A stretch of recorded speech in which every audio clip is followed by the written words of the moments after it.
Boa tarde a todos, né? Estou muito feliz de estar aqui mais uma vez, né? Na casa trabalhando, podendo oferecer aí um pouquinho que a doutrina nos ensina, né? Meu nome é Roberto, trabalho nessa casa aqui, né?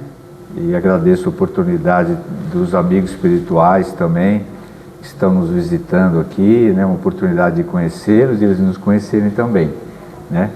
Além de nós que já temos aí uma rotina aqui na casa, né? E a gente faz esses trabalhos, né? Na reunião pública, trazendo os temas dentro do aspecto que a doutrina nos oferece, né? Dos estudos, nessa relação entre os dois mundos, né? Que ela trouxe para nós aí através do Allan Kardec no século XIX, algo que já acontecia entre a sociedade, mas não era estudada, não era bem interpretada, né? E a codificação que chegou para nós trouxe aí isso didaticamente explicado, né? Para que a gente possa aí ter aí um conhecimento que vai nos ajudar bastante, né? A sociedade de uma forma geral, quando ela vai reconhecendo que a vida do espírito é a verdadeira vida, então as fases do mundo dos encarnados se tornam mais fáceis de ser vividas, né? A gente começa a aprender a lidar com as nossas dificuldades de uma forma até diferente, digamos assim, né? Sabendo que a vida futura, como a gente estava lendo, né? Ela nos pertence, então a gente vive aqui com esplendor que Deus nos dá a oportunidade dessa vida, tem que agarrar ela com muito amor mesmo, né? Amar esse corpo que a gente tem, cuidar dele, né? Que é muito importante, né? Essa nossa estadia aqui, e saber que o Espírito, ele é a vida eterna, né? E por que eu estou passando um pouquinho dessa entrada aqui, desse assunto, né? Que o tema que eu vou falar hoje um pouquinho são sobre os fluidos, né? Que está no capítulo 14 da Gênesis. Tem a Gênesis aqui, a não adulterada, né? Do Allan Kardec. E o capítulo 14, que são os fluidos, né?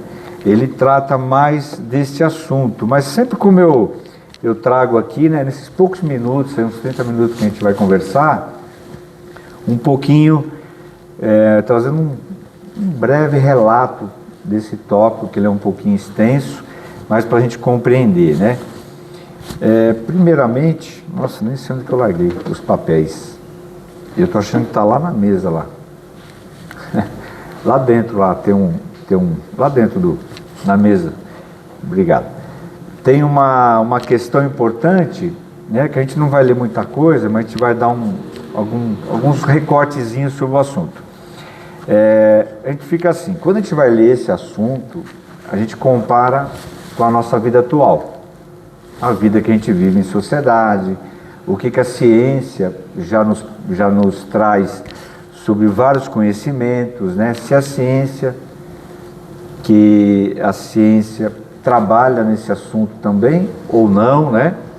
Se ela já estudou, se ela estuda, o que ela fala sobre... Obrigado, Eduardo. O que ela fala sobre isso, né? O que ela trata sobre isso? Ela não reconhece o que são essas questões que o Kardec tratou aqui com a espiritualidade. O que é esse fluido cósmico, né? Então ela não conseguiu trazer um parecer científico que trouxesse uma confirmação do que seria isso exatamente, né? Esse é um assunto que ele está envolvido na doutrina, tá bom? Então, primeiro a gente tem que estabelecer essas medidas, né?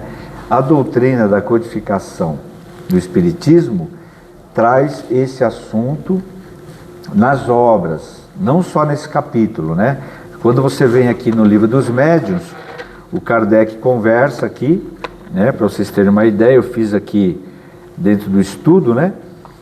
Para a gente poder mensurar aí essa ideia dos fluidos, né? Então aqui nas obras ele vai conversando sobre isso, ele vai explicando qual o mecanismo que o fluido atinge nessa relação que a doutrina fala, né?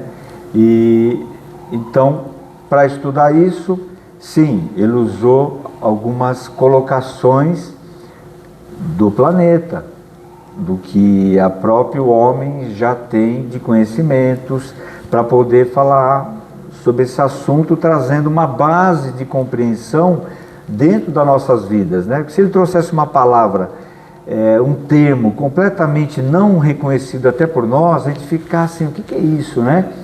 Então usou esse termo, fluido cósmico, né? Na primeira etapa desse estudo, ele usa como fluido vital, depois se modificou para fluido cósmico, para se ter uma interpretação melhor, né? Por quê? Essa palavra nos traz uma compreensão de entender que o fluido é uma coisa que está fluindo, né? Que ela está envolvida. Quando você fala nos cosmos, né?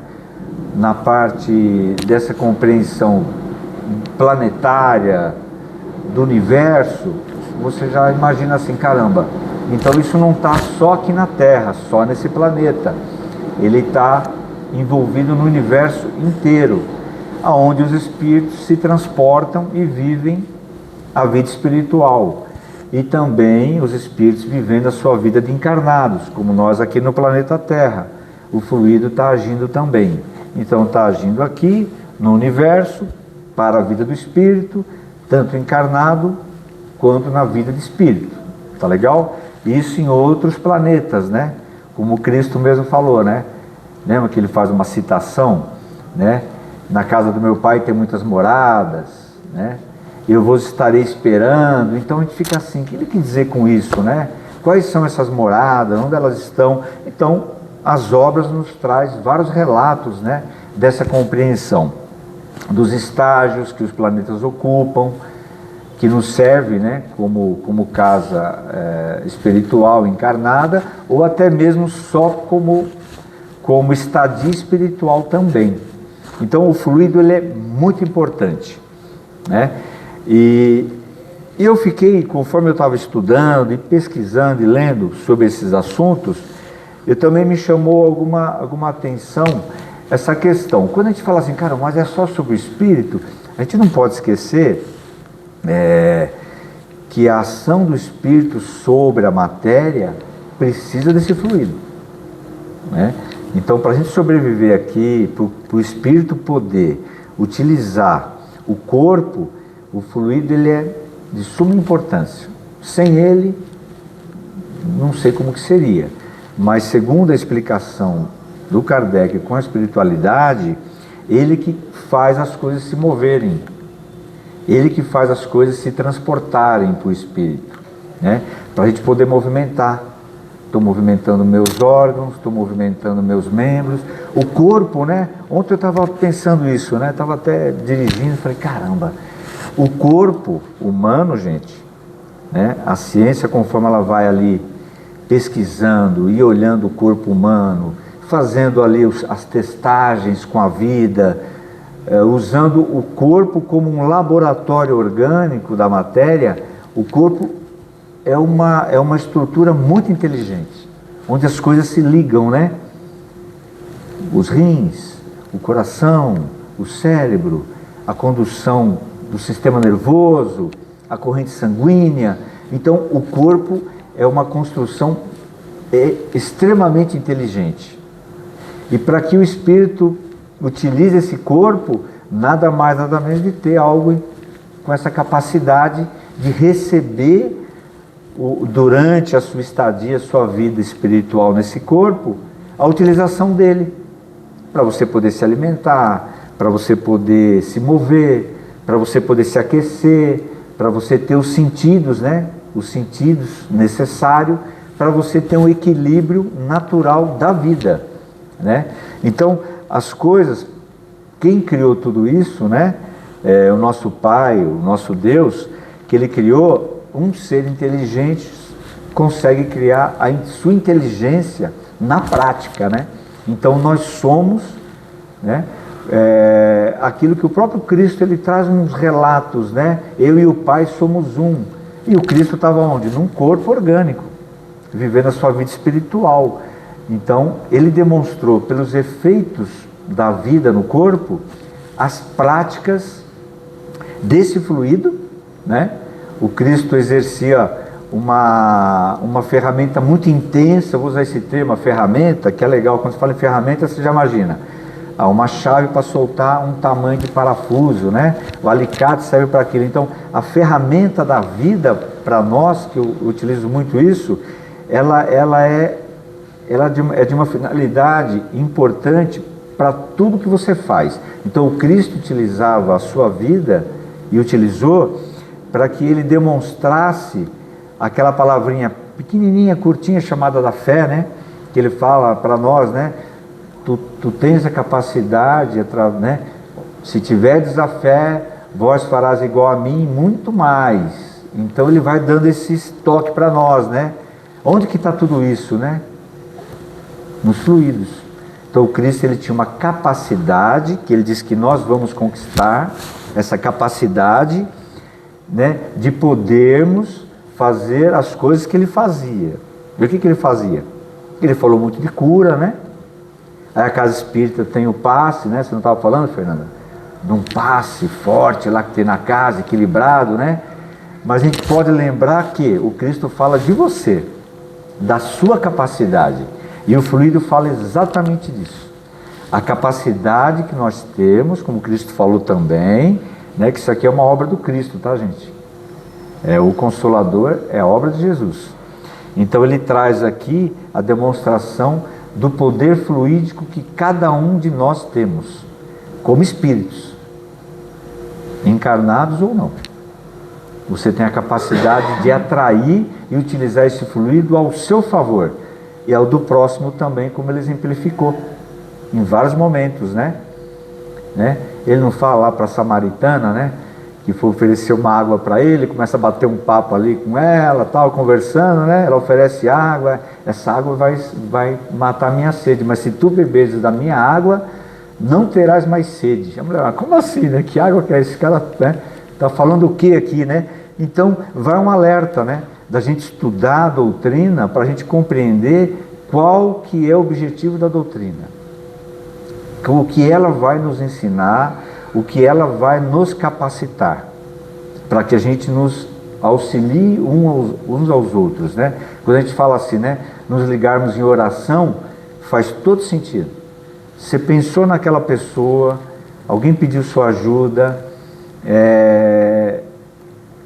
você contribui com a força do pensamento, porque o seu pensamento está embebido no fluido, né? Eu vou explicar para vocês, vou ler alguns trechinhos para vocês compreenderem, tá?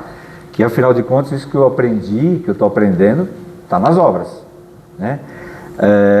Então, a gente sempre, quando estuda o Cristo e traz aqui, né, para nossas obras, a gente vê o caminho, né? Sabe aquela ideia da nascente que começa a brotar a aguinha e depois ela vai recebendo várias nascentes? A doutrina, ela tem essa jornada, e a gente tem que criar nessa jornada aquilo que ela nos oferece, o nosso próprio bem, né? Então Cristo nos lançou também: amai a Deus sobre todas as coisas e ao próximo como a ti mesmo. Ele não falou para você ser egoísta, ele falou para você aprender a se amar, a se ligar com o Pai, né, que é o Criador, que criou isso tudo que a gente está vivendo aqui e o que a gente vai viver no futuro, né? E entender que amando ao Pai, nos ligando a Ele, a gente consegue ser mais forte, a gente consegue a desenvolver essa técnica de vencer os obstáculos que a gente estava falando, não é? São fáceis? Também o Cristo comentou que não, né? Vós tereis o que aqui na terra? Tereis dificuldades, tereis provas, mas meu fardo é leve, meu jugo é suave. Com ele você consegue passar melhor. Então, quantas vezes que eu me senti carregado, né? Muitas vezes, algumas vezes, digamos, que eu me senti assim. Na maior crise, eu estava sendo carregado no colo. Eu olhava para trás, tinha umas pegadas. Eu falei, mas essa pegada é minha? Não, eu que estou te carregando aí, rapaz. Então a gente tem que se sentir acolhido pela espiritualidade, né? A espiritualidade que Deus nos dá a oportunidade de nos relacionarmos, nosso anjo guardião, essa vida espírita que nós temos, aquilo que a gente se conecta com esses fluidos é o nosso caminho verdadeiro, né? Para que nós possamos aprender isso, e aprendendo isso a gente consegue ter uma ideia desse futuro melhor, a gente acreditar no futuro, a gente acreditar né, que seremos os construtores da vida do próprio planeta, né? Porque afinal de contas, né, a gente vê o exemplo do Cristo, que eu trouxe bastante exemplos dele, assim, né, na minha colocação aqui, quando ele escolheu os apóstolos, né, gente? A gente fica assim, caramba, né? Quem que ele escolheu? Né? Aí eu não falo isso até quando a gente está no nosso grupo de reunião, né? Eu lanço sempre essa percepção: nós somos os apóstolos escolhidos, não é porque somos espíritas, não, né? O apóstolo do Cristo é aquele que está lutando para ser um homem de bem, porque nós não somos ainda um homem de bem. Nós temos aí cada um tem as suas dificuldades, as suas coisas a se desenvolverem, né? No próprio corpo, né? Da saúde física, a gente tem problemas emocionais, a gente tem as coisas que o mundo nos oferece o tempo todo, e a gente vai aprendendo a lidar com o mundo, né? O Chicão, acho que foi na nossa festa aqui do ano passado, que eles fizeram, né? Ele e o Liralso, não foi, Ana? Foi, né? E eu lembro que eu não lembro se foi esse dia, acho que eu fui fazendo confusão, mas ele estava aqui fazendo uma palestra. Eu lembro quando ele fez uma colocação que me chamou muita atenção mesmo, bem simples, mas me chamou a atenção. Talvez as coisas simples me chamem mais, né? Que ele fez assim, ele falou: gente, quando você conseguir conduzir o mundo nas suas mãos, tudo será perfeito, porque o mundo não pode nos conduzir.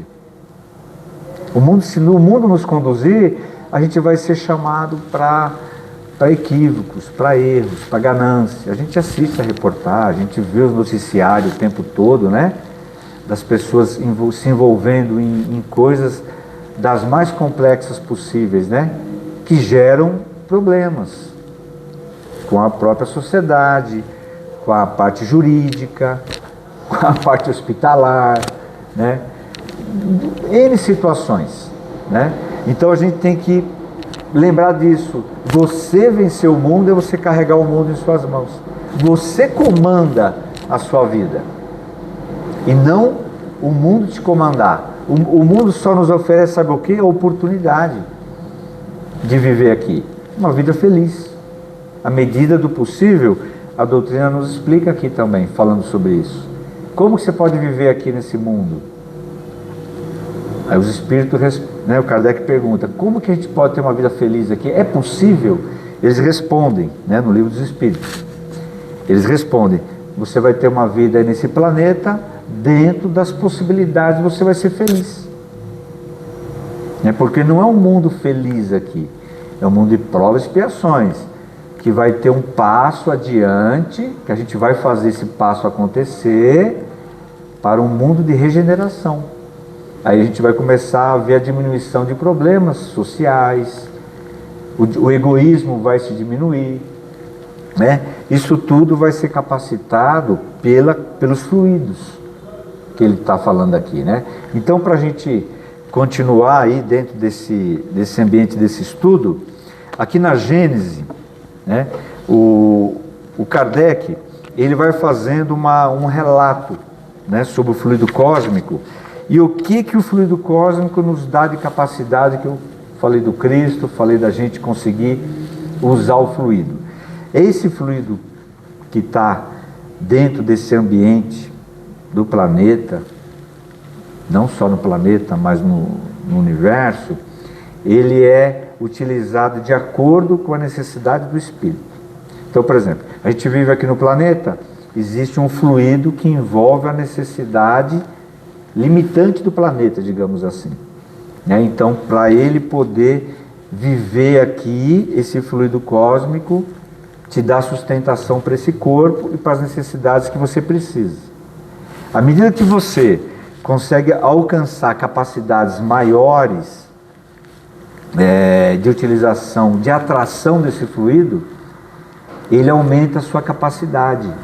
Então, a comunicação dos próprios espíritos e a nossa, que a gente estava conversando aqui, durante o sono, né? Durante o sonambulismo, é a atração desse fluido. Os espíritos se comunicam pelo pensamento. E a gente se comunica também pelo pensamento em determinados momentos, né? Você já deve ter passado por alguma experiência, às vezes dentro de sua casa, ou eu conversando com meu irmão, por exemplo, e de repente, ou com o Eduardo, não sei, e de repente eu falo alguma coisa, nossa, eu estava pensando nisso. Parece que você está se comunicando ali por pensamento, e aí isso acontece, né?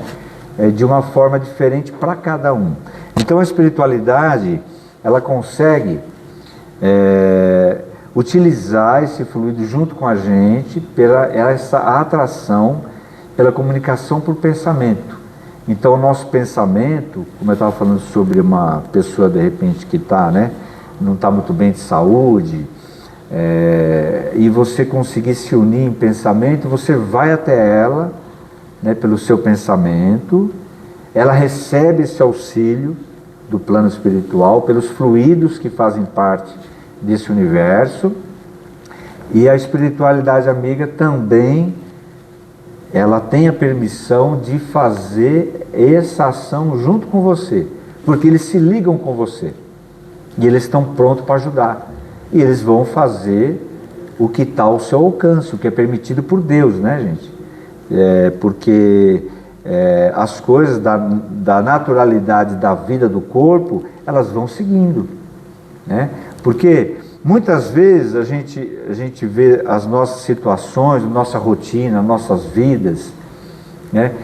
As coisas que vão acontecendo, e você olha assim, caramba, quem precisa ser curado, né? Algumas das vezes é o espírito, tem alguma doença o espírito, digamos, ou é o corpo? Então isso é um sentido único, é um sentido duplo, porque muitas vezes o próprio espírito, ele tem necessidades, ele tem problemas, e ele transmite isso para o próprio corpo. Só que às vezes tem situações que o corpo não vai seguir mais, ou aquele problema vai se perdurar, mas o espírito vai receber esse auxílio também, né? Para que ele consiga vencer aquela fase difícil que ele está vencendo, né? Mesmo que for seguindo adiante, né?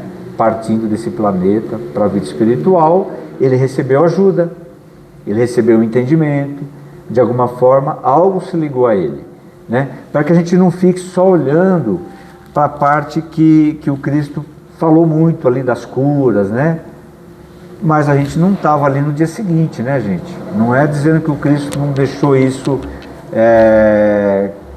digamos assim, ele provocou a cura numa pessoa, né, que tinha uma doença ali determinada na época, que de repente não foi descrito.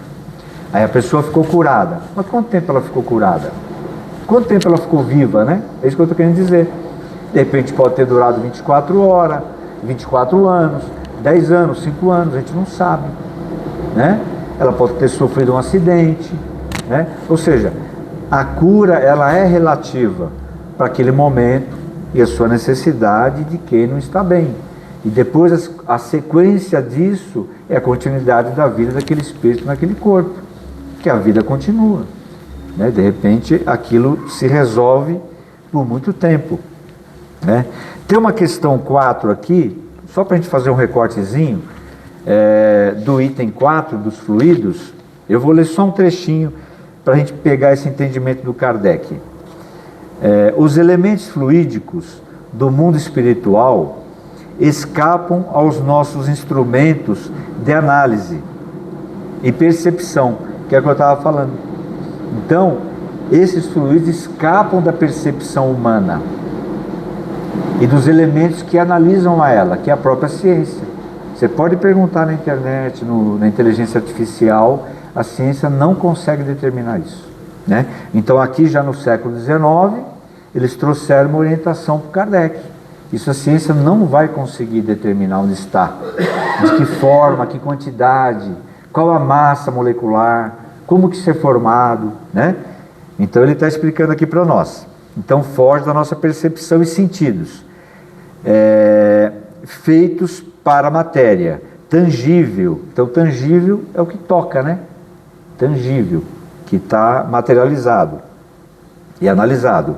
E não para a matéria etérea. Há os que pertencem a um meio dos diferentes do nosso, que deles só podemos fazer uma ideia por comparações, também imperfeitas, como aquelas pelas quais um cego de nascença procura fazer uma ideia da teoria das cores, né? Então ele deu um exemplo aí, né? Uma pessoa que já nasceu cega vai ter uma teoria das cores, né? Então foge da percepção. É um fluido que ele não é interpretado pela ciência.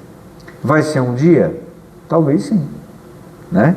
Mas aqui o ponto de encontro é esse, né? Ele já dá uma nota explicativa, para que se você tiver dúvida, a sua dúvida tem que ficar entendida na codificação, como eu falei no comecinho, né?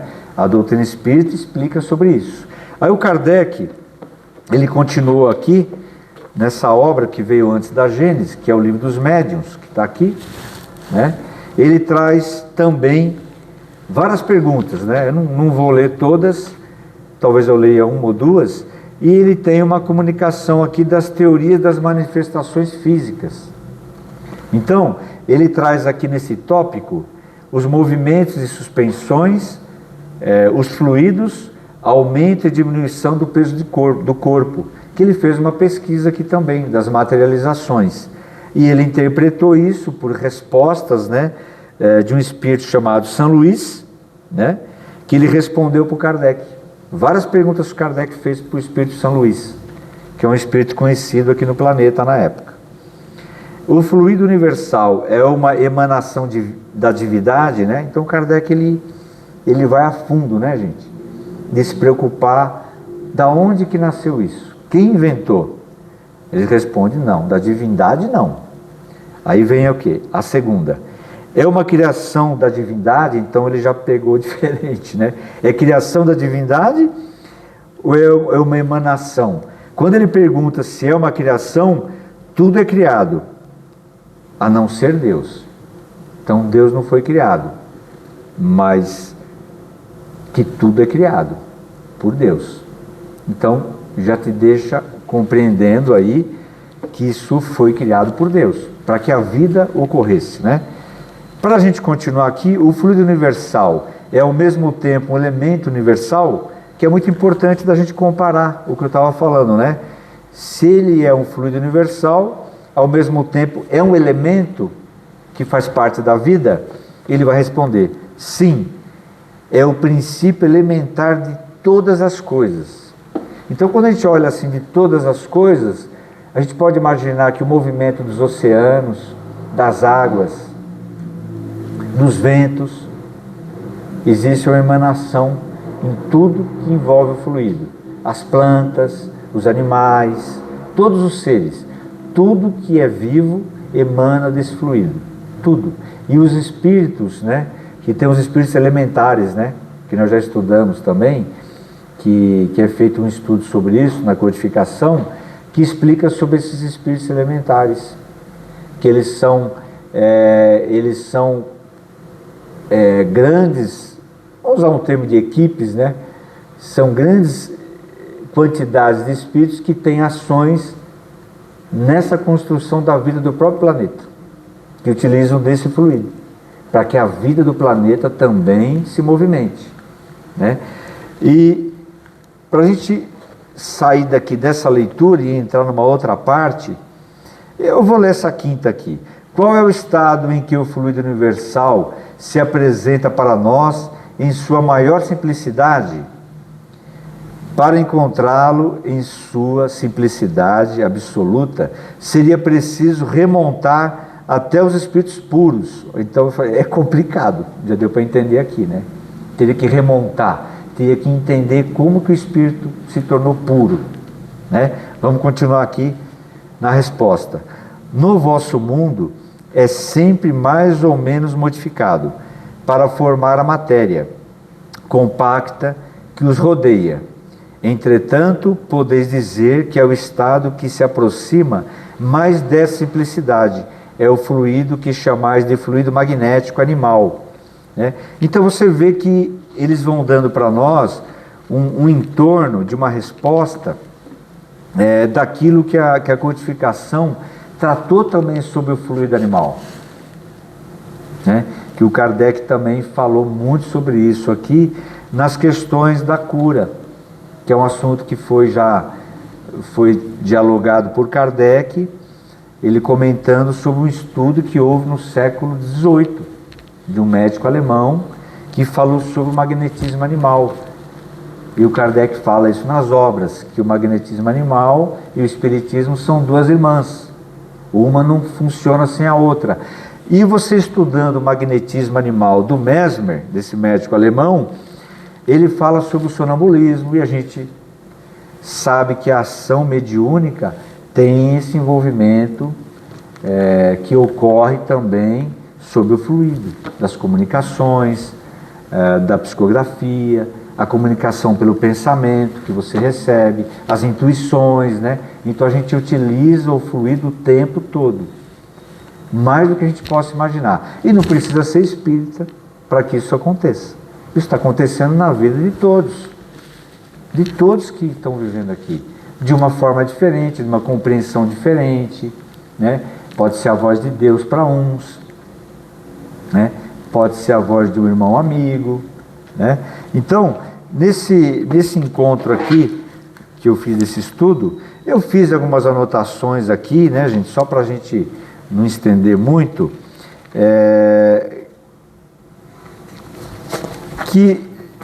deixa eu ver, onde é que está aqui? Está aqui.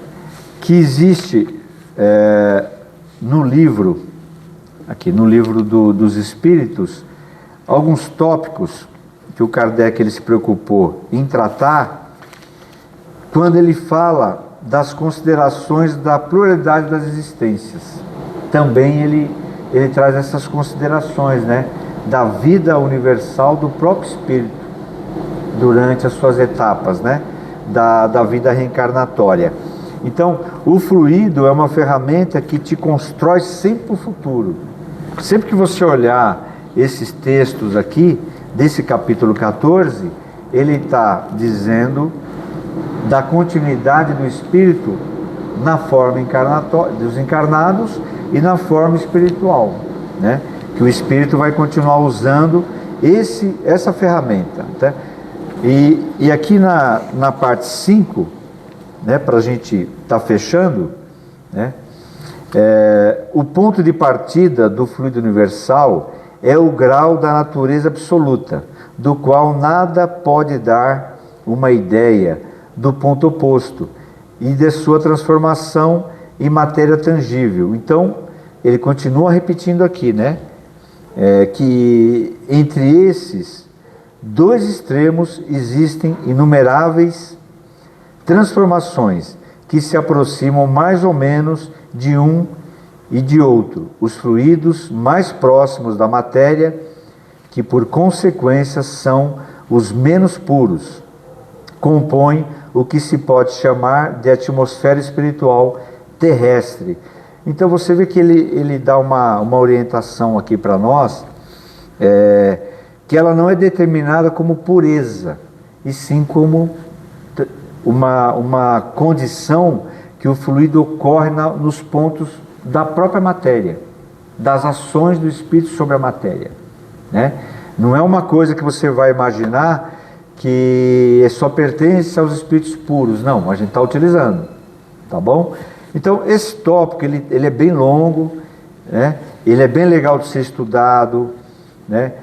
À medida que você percebe o quanto ele é importante para a nossa sobrevivência, para o seu dia a dia, para o seu sono, para a sua boa alimentação, para as coisas mais simples.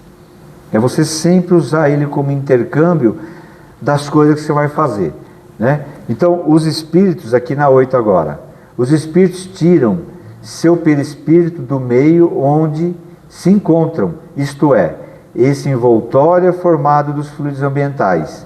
Disso resulta que os elementos constitutivos do perispírito devem variar conforme os mundos. Tá bom? Então, vocês viram que eu já comentei lá no comecinho, né? Que o perispírito, que é o corpo espiritual do espírito, ele está emanado nos fluidos. Então, nosso perispírito está emanado nesse fluido.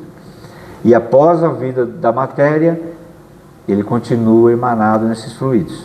Ele se manter utilizando a vida onde ele vai fazer parte da sua nova vida. Tá bom, gente? É um tópico legal para a gente estudar, bem complexo, mas de fácil compreensão depois que você começa a entender onde que ele está convivendo com a gente. Tá bom? Muito grato.